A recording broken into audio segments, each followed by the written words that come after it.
2012年，女演员边潇潇的助理知心玉突然发了一条微博，指责演员印小天呢在电视剧《枪林弹雨》的剧组因为发生创作分歧而动手打了边潇潇。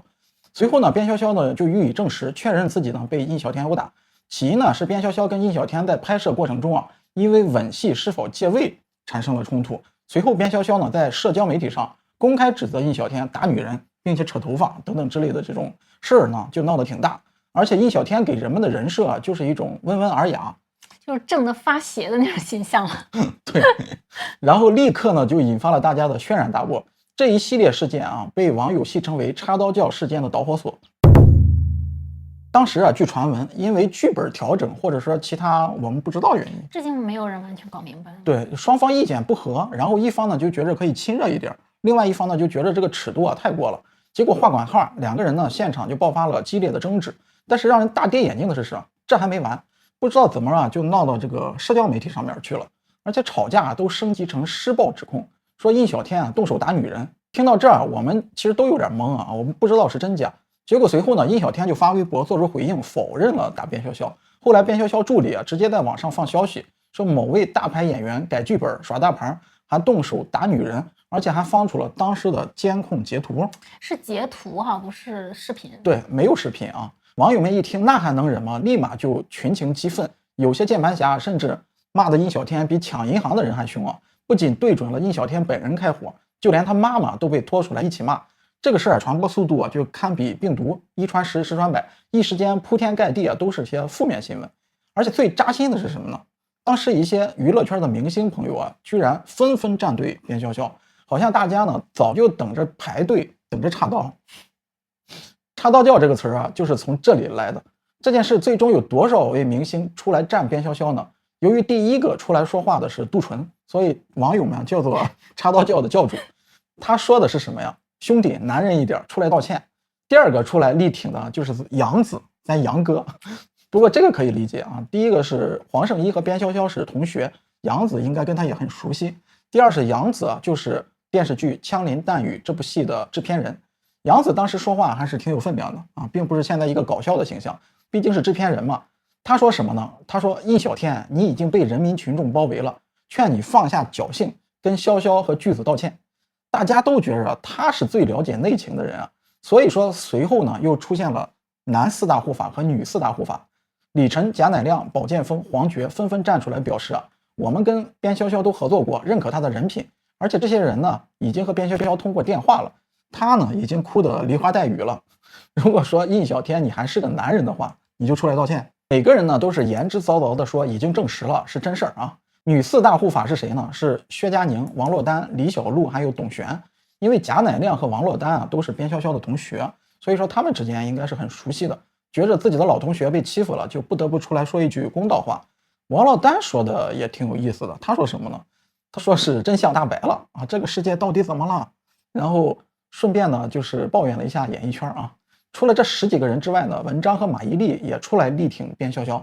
当然他两口子好像跟边潇潇也没什么关系纯粹就是因为边潇潇是女生，他们呢出来帮马伊琍立一个大女主的人设他们分别出来强烈的要求印小天道歉。因为这10几个明星其实都很有名嘛，都算是一线明星里边很有话语权的所以说网友的舆论也是一边倒的支持边潇潇。结果印小天还就硬刚上了，他说什么呀？说我没打人，我道什么歉呢？就没有人出来帮小天说两句吗？还有一个是呢，就是杨紫是女演员那个杨紫现在还挺有名气。还有一个是聂远出来帮印小天说了两句不过跟对面的这个声量呢，那就是2个级别的了。结果还得是咱杨哥，不是说边潇潇只放出了一个截图吗？杨紫作为本片的制片人，最终放出了全部的监控录像。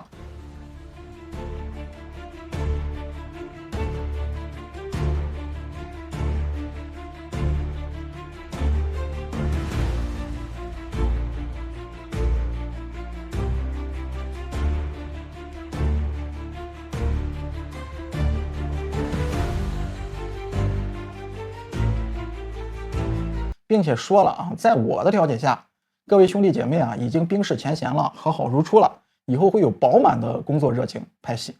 要不说李行亮亮子呢，老说杨紫脑子被驴踢过呢，你当时第一时间拿出来监控视频不就行了吗？结果闹了这个半个娱乐圈啊，现在才出来调解。而且你杨紫第一时间呢，还是力挺了边潇潇，这个打击了这个印小天，对吧？整个监控视频出来，网友一看说不对呀，杨哥，你不是说印小天打了边潇潇吗？结果视频里怎么是边潇潇啊气势压人的这个指着印小天的鼻子骂，还有他和助理呢就还追着印小天打，而印小天做的呢不过就是把他推开，完全没有什么打人啊扯头发之类的这种事儿。视频出来之后呢，比较搞笑的是什么？之前为边潇潇发声的10来个演员都不敢说话了，然后就选择了沉默，集体装作失忆。比较诡异的是什么呀？原来作为海澜之家的代言人印小天解约了。1年逛2次海澜之家，海澜之家男人的衣柜。对，海澜之家是我们国内比较有名的一个男装品牌啊。从那个时候开始呢，杜淳就变成了新的代言人，也就是说这个插刀教的教主啊。所以说坊间传闻呢，说是杜淳趁着这个事儿呢，就抢了印小天的代言。原来是作为兄弟啊两肋插刀，现在是插兄弟2刀。所以网友戏称这些出来站队的明星啊，叫做插刀教。事发后呢，虽然说证明了印小天没有打人，但是事业上呢，其实也是一落千丈的。从此娱乐圈呢，几乎就看不到了印小天的名字。别忘了，当时的印小天可是1线的男明星，他是海岩的御用男主角。海岩就是你上大学那会儿特别喜欢的一个悲剧作家是吧？对，我当时非常喜欢看他的这个作品啊，写的就是人间悲剧，基本上。他印小天演过什么呢？演过《拿什么拯救你我的爱人》，还有1米阳光等等一系列的大爆剧。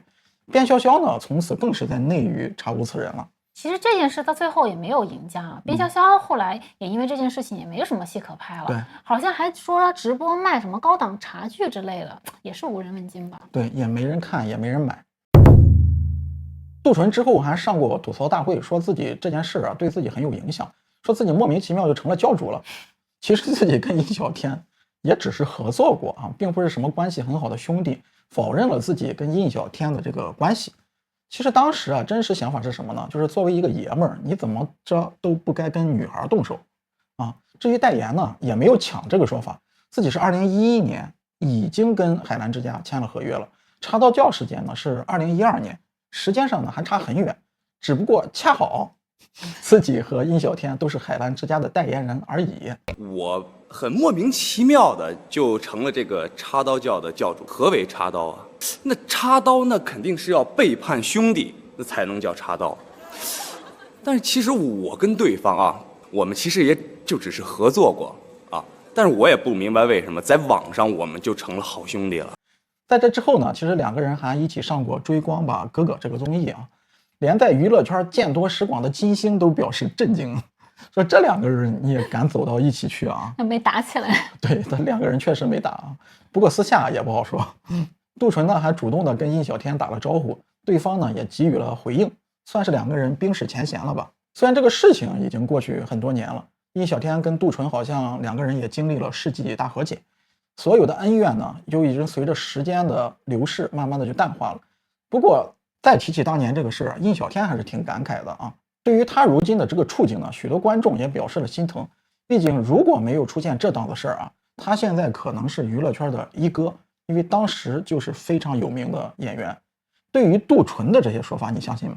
其实每次提到这件事情，大家更多的是感慨印小天的人缘为什么就没有边潇潇好。对，但是呢，我倒是真的比较唏嘘的是，是不是人缘不好，或者是说对方人缘比我更好，声量更大的情况下，我遇到这个挑衅啊，或者遇到这个事情，我觉得应该忍气吞声，应该选择远离你们这些人啊。工作中呢，我觉得一定要保持理智呀、冷静啊，就不要被激怒。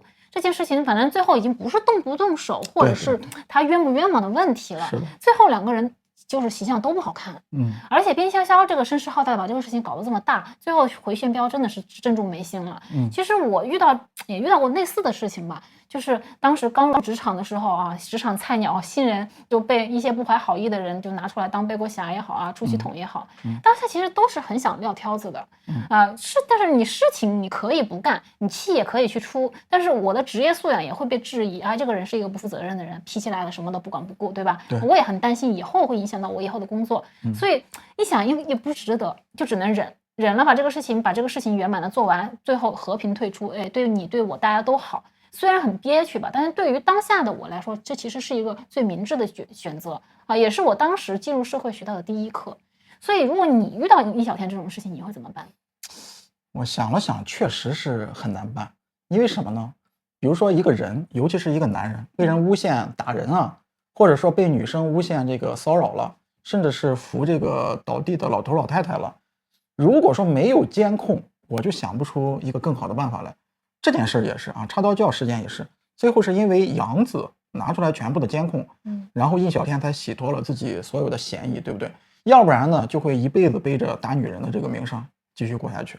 然后相反呢，边潇潇就会变成一个独立大女主，对吧？那这个事儿对于边潇潇来说呢，是可以接受的，因为她当时事业就不怎么样，然后名气呢也没有很大，说那可以拿这个事儿搏一搏。万一说监控坏了，或者说杨子就是不放这个视频监控的，就算有视频监控，现在还是有很多人在评论里说印小天你没惹人家，人家为什么要告你？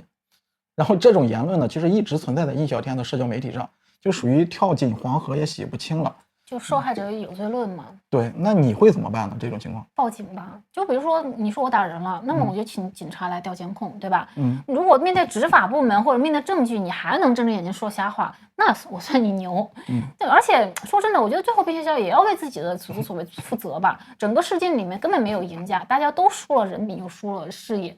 其实有时候幸福者让步的这个说法，其实已经不是自我安慰吧，我觉得这是一种有智慧的避让。就好像你走在大街上啊，飞过来一个石头，你是先计较这个石头为什么会飞过来，还是先把它躲开？对吧？事情轻重缓急嘛。比如说你要去一个很重要的面试，中间可能遇到一些鸡零狗碎的小事纠缠你，你是先跟人家纠缠，较个真儿，较个你对我对啊，还是先赶紧去面试？就是抓一个重点吧。包括这件事情也是，我觉得边潇潇可能人缘好，声量大。但是呢，他当时的名气其实是没有印小天大的，对，没有，所以他做这个事情的代价也没有印小天大。那么作为印小天而言，最好的选择就是不予理会，不接招，不理你啊。尤其是你推我也好，追着我打也好，我不但不能去推回去，我最好还是我地上一躺，那你就拿我没辙了。就只有这种办法去面对这种挑衅或者是激怒。我甚至觉得这个事情真的有可能是边潇潇自己把它就是故意激化出来。然后想要博得版面，但是没想到的是什么呢？最后这个原图这个视频放出来，大家的这个反应是不一样的。可能在他当下的这个视觉里面，他就是被欺负了，所以他在被放出来的时候才没有那么的心虚。但是或者也有可能就是他可能最后也没想到夸张了一点，对，他没想到这个原视频能被放出来。而且他引起这么大冲突的情况下，我觉得他可能当下并没有意识到，他可能是想把事情搞大，是想把对方的名声搞得不好，但是他可能没想到自己那么不占理，可能冲突是真的有，但是呢，在他看来自己是占理的，是理直气壮的，所以他才闹得这么大。但是最后由于大家也告诉他你不占理，所以他也因为这件事情受到了很大的一个影响，也能认识到自己的错误吧，因为说。发生冲突之后，大家肯定是觉得自己更有理一点，然后对当时冲突的细节呢，可能脑子里边就模糊化了，对，就说啊，你推了我一把，我就觉得你扯着我头发了，然后打女人然后就用这种道德制高点去压他，这个东西啊，其实可以理解的，因为我前几天呢，看见了一个视频，刷到了一个视频，就是一个哥们儿啊，一个男人，然后举着手机在那拍什么呢？一个倒地的老头。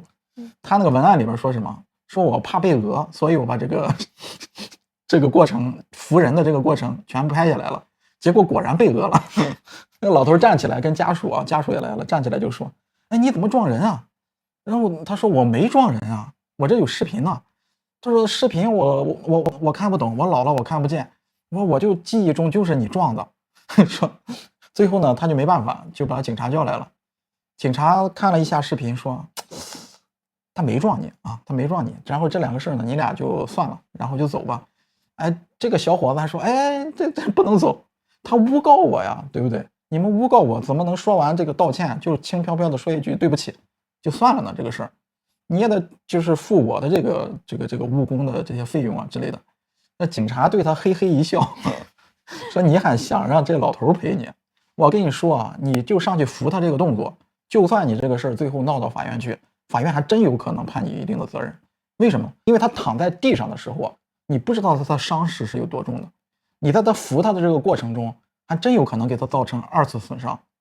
所以说你弄到法院去啊，结果那老头如果要死咬着就是不承认，就觉得你撞了他一下，那法院可能最后还真是要判你20%到30%的责任，就说你这个钱你是得赔上的。所以说最好的结果呢，就是说你俩到此为止。这个事儿说明什么呢？就是在一个法律框架下，其实是诬告的成本比较低的，非常低。最后就说一句对不起就算了，对吧？然后你想让他进一步的做一些赔偿啥的呢？目前来看还真是做不到的。所以还是幸福者退让原则嘛，就是你既然没有受到什么损失，你就这件事情翻过去算了。因为人家为什么要做这件事情，为什么要碰瓷儿？其实碰瓷儿还是挺危险的，还有很多碰瓷儿最后把命给送走的，对吧？人家肯定也是生活的非常的不好，然后也选择碰瓷儿的这种方式，铤而走险的去赚一个这种不道德的钱。但是呢，人家确实是可能就是人家搏一把，可能有一把大的，所以人家值得一搏，人家没有什么可失去的。就是碰到这种事情，就只能说远离他，对，远离他们，远离他这种人，就或者是求助这种执法部门呀，或者是医疗部门去伸出援手。我们呢，只做一个就是帮你呼救。但是呢，我觉得现在你看扶人也好，或者施救也好，这个代价都是很大的。哪怕你是医生，你遇到一个有病的人，你也不能不在医院的情况下，你也不能随意的去就是提供这个救治。你别说，我们这些普通人，警察扶人都会被讹。上次还看了一个，还穿着警察制服呢，在执勤，然后扶了一个老头去了，老头起来，哎，你怎么撞我呀？习惯了，脱口而出。那个警察嘿嘿一笑，啊，我撞你了吗？不行，咱回局子里边聊会儿，对不对？把监控拿出来看看。他抬头一看啊，那算了，我走了。这个事儿就是变成了一个无解的一个难题，所以说大家尽量从根源上，就像你刚才说的很对，你边潇潇无论怎么激怒印小天，印小天就不应该挥那一下手，不要去推他，或者说自己干脆先躺在地上，对吧？这个你就有道德制高点了。他推了那一下，最后还确实是很麻烦，造成了自己整个演艺事业上的一个坎坷。到现在呢，40、50岁了，可能你已经不能像20多岁的时候、30多岁的时候那么去光辉的、那么一线明星的再去做一个明星了。你还记得《甄嬛传》里边那个甄嬛抓着皇后的那个地方，然后她并没有推她，她只是想甩开她说，对吧？对。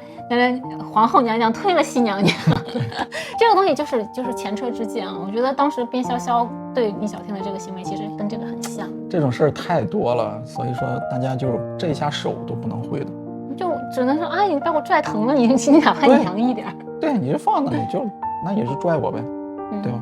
你拽我的话，你是吃亏的。你往地上一躺也行。对。